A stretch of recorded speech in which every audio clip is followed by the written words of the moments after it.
Assalamualaikum warahmatullahi wabarakatuh. Waalaikumsalam. Waalaikumsalam warahmatullahi wabarakatuh.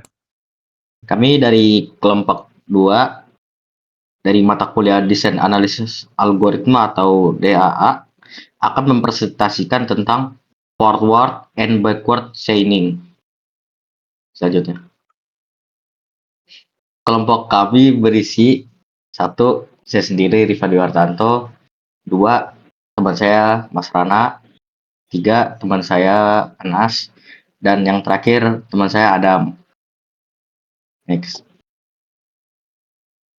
Sejarah sistem pakar. Menurut Edward V. Gaum, sistem pakar mulai dikembangkan pada akhir tahun 1960-an sebagai bagian dari penelitian kecerdasan buatan atau AI. Salah satu sistem pakar pertama yang terkenal adalah Dendral yang digunakan untuk membantu analisis struktur molekul kimia. Selanjutnya, pada tahun 1970-an, sistem pakar micin dikembangkan untuk membantu diagnosis penyakit infeksi. Keberhasilan sistem ini membuktikan bahwa pengetahuan seorang pakar dapat dipresentasikan dalam bentuk aturan dan digunakan oleh komputer untuk mengambil keputusan.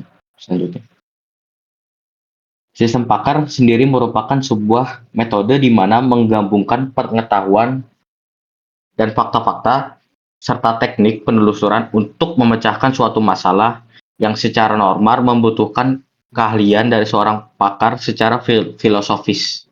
Sistem pakar berangkat dari pandangan bahwa kecerdasan manusia dapat dipresentasikan dalam bentuk simbol, struktur pengetahuan, dan mekanisme penalaran. Komponen utama sistem pakar seperti yang kita bisa lihat di sebelah kanan ini, ada antarmuka atau user interface, yaitu pintu masuk tempat pengguna atau user dan menerima jawaban gitu. Yang kedua ada inference engine, yaitu adalah otak sistem, bagian yang berpikir. Tugasnya adalah memproses data dan melacak aturan untuk mencari solusi. Yang ketiga yaitu basis pengetahuan atau knowledge base, gudang ilmu, tempat menyimpan sebuah kepintaran pakar. Isinya cuma dua, yaitu fakta, yaitu data pasti, dan aturan, rumus jika maka. Oke, selanjutnya. Mesin Selanjutnya akan inference. dijelaskan oleh teman saya. Ya. Ya, oke. Mesin inference. Mesin inferensi adalah otak dari sistem pakar. Bagian ini yang membuat sistem pakar bisa berpikir layaknya manusia untuk memproses data. Tugas utamanya cuma dua, yaitu mencocokkan. Dia yang ngecek apakah fakta yang kamu punya itu cocok sama aturan yang ada. Lalu memutuskan. Dia yang nentuin hasil akhirnya, kesimpulan secara otomatis. Lalu basis pengetahuan. Basis pengetahuan merupakan inti dari sistem pakar. Berfungsi sebagai repositori terpusat, di mana seluruh representasi pengetahuan disimpan secara digital dalam memori komputer. Pengetahuan ini bukan sekedar data mentah, melainkan hasil ekstraksi dan kodifikasi dari pengalaman serta kepakaran para ahli human experts di bidang tertentu. Komponen ini mencakup seluruh elemen yang diperlukan sistem untuk memahami konteks, merumuskan hipotesis, hingga memecahkan masalah yang kompleks. Selanjutnya dijelaskan oleh Anas. Oke, selanjutnya ada pengertian dari forward chaining. Pertama, forward chaining sendiri adalah metode inferensi yang bekerja dengan cara melakukan pencarian dimulai dari bagian premis atau kondisi if atau jika terlebih dahulu. Strategi ini bersifat data-driven, di mana sistem akan menelusuri fakta-fakta yang ada untuk mencapai sebuah kesimpulan akhir. Next. Oke, selanjutnya ada mekanisme kerja dari forward chaining. Jadi yang pertama ada evaluasi kondisi, yaitu sistem memeriksa kumpulan fakta yang tersedia di dalam basis data untuk dicocokkan dengan bagian jika pada aturan-aturan yang ada. Lalu yang kedua ada pemilihan aturan, yaitu setelah semua kondisi pada bagian jika terpenuhi, aturan tersebut dipilih dan dieksekusi untuk menghasilkan sebuah kesimpulan atau fakta baru. Lalu yang ketiga ada propagasi fakta, yaitu jika kesimpulan yang diperoleh merupakan hasil dari tahapan awal, maka kesimpulan tersebut akan dimasukkan kembali ke dalam basis data sebagai fakta baru. Lalu yang keempat ada iterasi, yaitu fakta baru ini kemudian digunakan untuk dicocokkan kembali dengan bagian jika pada aturan-aturan lainnya guna mendapatkan kesimpulan yang lebih spesifik atau mendalam.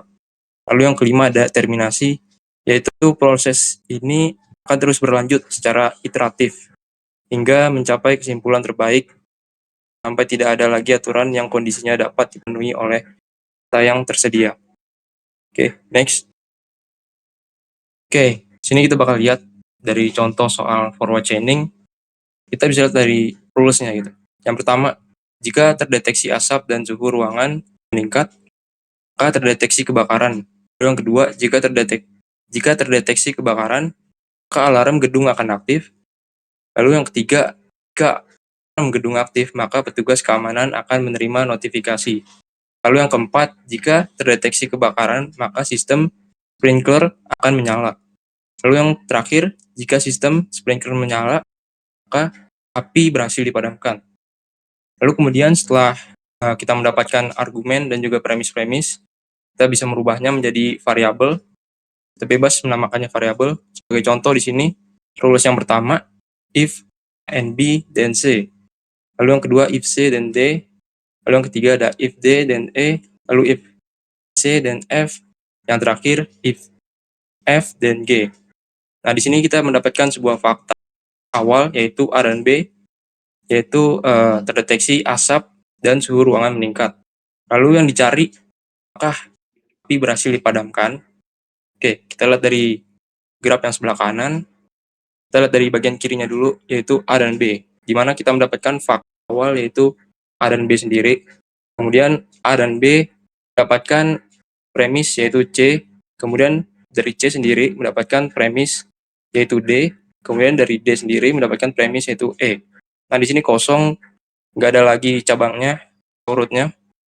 Kita bisa lihat lagi dari premis yang keempat, yaitu jika C maka F, maka bercabang lagi, jika C maka F, lalu jika F maka G. Nah, di sini G ditemukan pada akhir rules kelima gitu. Oke, mungkin sekian dari saya. Selanjutnya akan dijelaskan oleh Oke, sekarang kita akan belajar backward chaining. Oke, backward chaining adalah metode inferensi yang bekerja secara mundur dari tujuan akhir menuju kondisi awal atau goal driven. Berbeda dengan strategi maju, proses ini diawali dengan menetapkan sebuah goal atau hipotesis yang berada di bagian then pada aturan if then. Oke, next. Oke, cara kerjanya adalah yang pertama adalah pencocokan tujuan, yaitu sistem memulai dengan memeriksa hipotesis tujuan dan mencari tujuan yang memiliki bagian then sesuai dengan tujuan tersebut. Lalu verifikasi premis, pencarian dilakukan untuk mencocokkan apakah fakta-fakta yang ada di basis pengetahuan sudah sesuai dengan premis atau bagian if. Yang ketiga, eksekusi rule. Jika premis cocok dengan fakta, maka aturan dieksekusi dan hipotesis di bagian then dikukuhkan sebagai fakta baru di basis data. Lalu penggunaan stack atau sub goal. Jika fakta belum tersedia untuk membuktikan premis, maka premis di bagian if tersebut akan disimpan ke dalam stack sebagai sub goal atau tujuan antara yang harus dibuktikan terlebih dahulu. Lalu yang terakhir adalah terminasi. Proses berakhir ketika goal utama berhasil dibuktikan atau ketika tidak ada lagi aturan yang dapat membuktikan kebenaran dari sub goal maupun goal tersebut. Oke, next.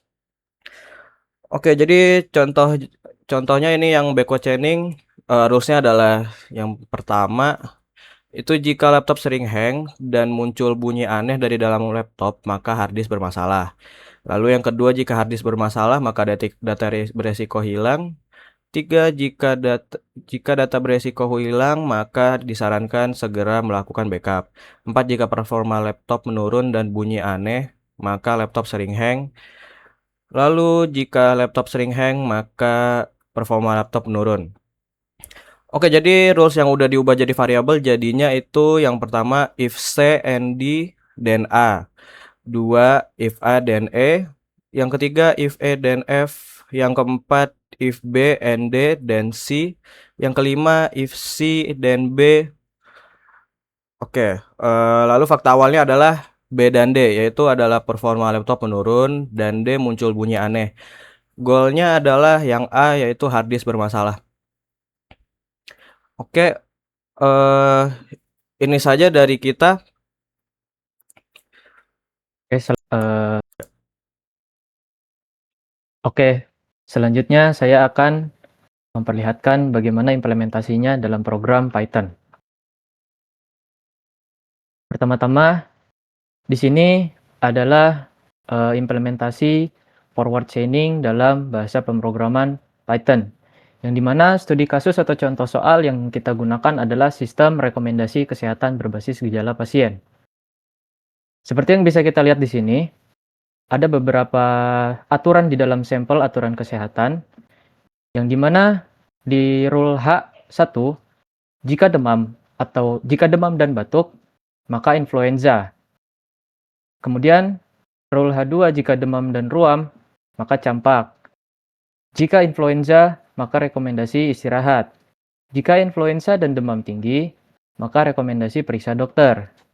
Jika batuk, sesak nafas, maka rekomendasi periksa dokter. Jika sakit tenggorokan, maka rekomendasi berkumur. Dan terakhir, rule H7, jika rekomendasi periksa dokter, maka peringatan darurat. Oke, selanjutnya coba kita jalankan programnya ya.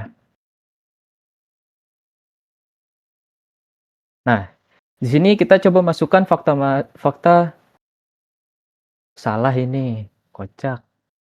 Sabar cuy. Nah, sekarang kita coba jalankan program aplikasinya. Oke. Di sini sudah terlihat ya. Sebentar. Nah, sekarang coba kita masukkan fakta atau gejala pasien. Misal di sini saya masukkan demam, kemudian batuk, lalu demam tinggi. Enter. Nah, dari sini sistem akan menjalankan forward chaining dan sistem akan mendapatkan hasil akhir yaitu berupa fakta yang diketahui setelah inferensi seperti batuk, demam, demam tinggi, influenza sampai rekomendasi periksa dokter. Kemudian di sini ada trace inferensi atau urutan aturan yang setelah dipicu. Di sini ada 4 iterasi. Di iterasi pertama ada aturan H1 yang dipicu karena jika demam, maka batuk. Kemudian di iterasi kedua, yaitu aturan H3 dipicu oleh jika influenza, maka rekomendasi istirahat. Lalu iterasi ketiga, aturan H4 dipicu oleh jika influenza dan demam tinggi, maka rekomendasi periksa dokter. Dan iterasi keempat, yang terakhir itu aturan H7 yang dipicu oleh jika rekomendasi periksa dokter, maka peringatan darurat. Dan setelah itu tidak ada iterasi lagi, karena sudah berakhir. Oke, selanjutnya kita akan beralih ke implementasi backward chaining dalam bahasa pemrograman Python. Di sini kita menggunakan studi kasus atau contoh soal yaitu sistem konsultasi pendidikan sesuai tujuan belajar mahasiswa. Oke. Seperti yang kita lihat di sini, di dalam sampel aturan pendidikan, ada beberapa rule seperti yang ada di forward chaining. Di sini juga memiliki beberapa rule, di antaranya ada E1 dengan premis dan goal. Ya, jadi goal di role E1 itu jika lulus mata kuliah, goalnya adalah lulus mata kuliah. Maka lulus mata kuliah ini perlu matematika dasar dan belajar 5 jam per minggu. Terus rule E2, jika goalnya adalah layak mata kuliah lanjutan, maka perlu lulus mata kuliah matematika dan motivasi tinggi. Kemudian rule E3, jika goalnya adalah matematika dasar, maka perlu latihan soal yang rutin. Kemudian rule 4, jika goalnya adalah belajar 5 jam per minggu, maka perlu ikut tutorial. Oke, sekarang coba kita jalankan programnya.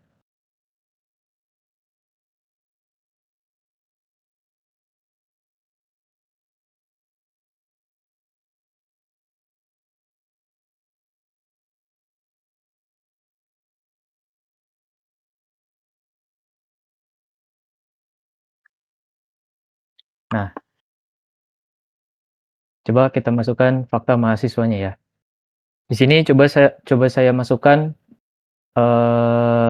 parameter mahasiswa, misalnya mahasiswa ikut tutorial,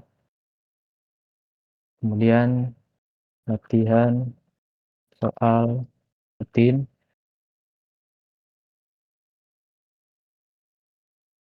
lalu motivasi tinggi. Klik enter, lalu kita masukkan goalnya atau tujuannya, yaitu layak mata kuliah lanjutan. Nah, di sini penjelasannya adalah tujuan atau goal yang dimiliki oleh mahasiswa, yaitu dia ingin apakah dia layak untuk melanjutkan mata kuliah dengan parameter ikut tutorial, latihan soal rutin, dan motivasi tinggi. Coba kita enter. Nah, akhirnya sistem menjalankan backward chaining untuk goal layak mata kuliah lanjutan, dan sistem akhirnya menyimpulkan terbukti benar dengan trace inferensi sebagai berikut. Pertama, sistem mencoba aturan E2 yang dimana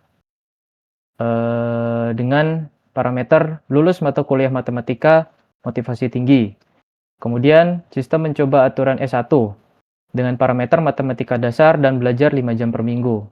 Kemudian sistem juga mencoba aturan E3 dengan parameter latihan soal rutin. Dan akhirnya sistem membuktikan fakta pada parameter latihan soal rutin. Mengapa? Karena kondisi ini terjadi karena kita memasukkan parameter latihan soal rutin pada parameter mahasiswa. Kemudian setelah itu sistem mencoba kembali aturan E4 yang dimana parameternya adalah ikut tutorial. Nah, di sini sistem menemukan fakta di ikut tutorial. Kenapa? Karena kita juga tadi sudah menginput parameter ikut tutorial di sini. Ya, jadi sistem menemukan fakta dari situ, kemudian terbukti benar pada aturan ke E4 pada tujuan belajar 5 jam per minggu. Karena tujuan belajar 5 jam per minggu itu perlu ikut tutorial. Kemudian pada aturan S1 terbukti benar juga. Karena untuk lulus mata kuliah matematika itu perlu matematika dasar dan belajar 5 jam per minggu. Dan ini sudah terbukti benar pada trace inferensi yang sebelum-sebelumnya. Seperti aturan terbukti di E3 dan aturan terbukti di E4. Kemudian sistem menemukan fakta lagi pada motivasi tinggi, parameter motivasi tinggi, yang akhirnya sistem menemukan membuktikan aturan pada E2 yang berupa fakta layak mata kuliah lanjutan, yang dimana pada goal layak mata kuliah lanjutan itu perlu lulus mata kuliah matematika dan memiliki motivasi yang tinggi. Setelah itu, ketika sudah tidak ada yang perlu dibuktikan lagi, maka sistem tidak melanjutkan trace inferensinya kembali. Sekian, itu saja dari kelompok kami. Wassalamualaikum warahmatullahi wabarakatuh.